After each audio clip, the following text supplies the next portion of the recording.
O problema, Gabi, é que nenhuma solução de curto prazo ela vai dar conta de garantir segurança para que as pessoas voltem para esses lugares. Essa é a grande questão.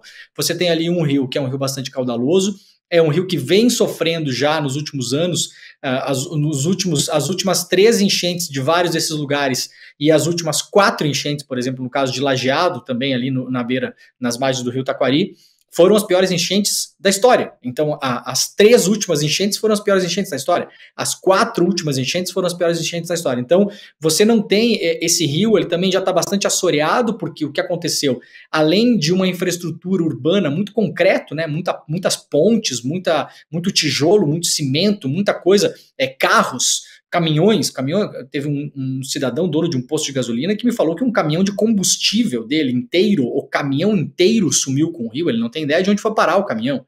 Então esse rio está sendo muito assoreado também, ou seja, ele não tem mais a profundidade, o calado que ele tinha, né? Então ele está com cada vez menos capacidade, inclusive, de escoar essa água. E também por causa da terra, esse lodo que a gente vê agora, ele não é um lodo natural do rio, ele não é porque os rios ali da região são muito barrentos, né? Mas esse lodo que a gente vê nas ruas, nas casas, que a gente mostrou nas reportagens, tem 30, 40, 50, 60 centímetros de lodo dentro dos lugares, ele é o barro que desceu das encostas e foi levado pela água, então ele não é um barro do rio. E a gente pode imaginar, claro, que parte desse barro ficou no rio. Então esse rio tem, a cada enchente, ele tem menos capacidade de suportar já a quantidade de água que ele suportava antes. Então não há nenhuma solução de curto prazo que possa garantir para essas pessoas que elas possam voltar para a casa delas. As pessoas estão limpando as casas agora sem saber se amanhã elas não vão sofrer uma outra enchente. E eu estou falando de amanhã mesmo, né? No dia que a gente está gravando hoje aqui, na segunda-feira, dia 13 de maio, 2h30 da tarde, continua chovendo no Rio Grande do Sul, o nível dos rios está aumentando. Várias pessoas tiveram que sair de casa de novo. A casa que elas estavam recém limpando, recém tirando a lama.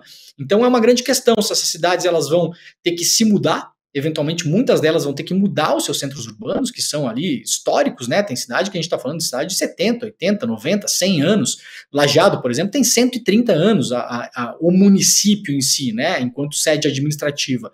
E a gente está falando do centro de Lajeado, que é onde está a igreja matriz, a prefeitura, a biblioteca pública municipal, casas, comércios. A gente não está falando de uma pequena zona periférica das cidades, é o coração da cidade. Então, a grande questão é o que fazer. A gente tem visto muitas soluções urbanísticas aí, né?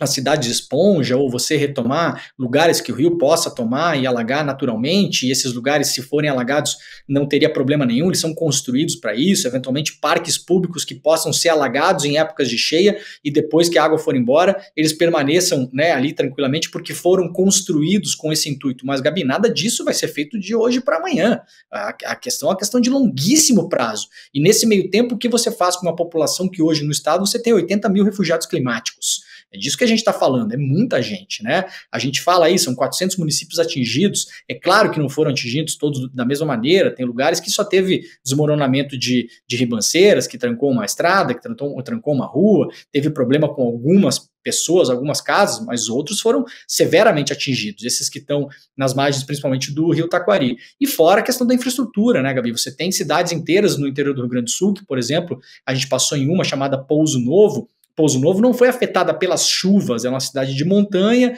não teve nenhum dano infraestrutural na cidade, mas a cidade estava sem internet, sem luz, sem água há 8 dias no dia que nós chegamos lá.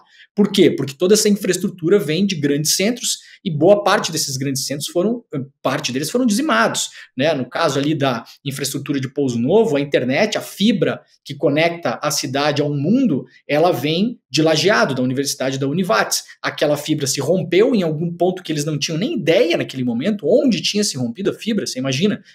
Eles vão ter que procurar ainda, se é que foi um ponto só. Então sabe-se lá quanto tempo a cidade pode ficar sem internet, né? Então você tem um dano estrutural no estado, que é um dano de longuíssimo prazo, é um problema gigantesco que vai ter que ser resolvido agora com muita paciência, muito dinheiro e muito planejamento.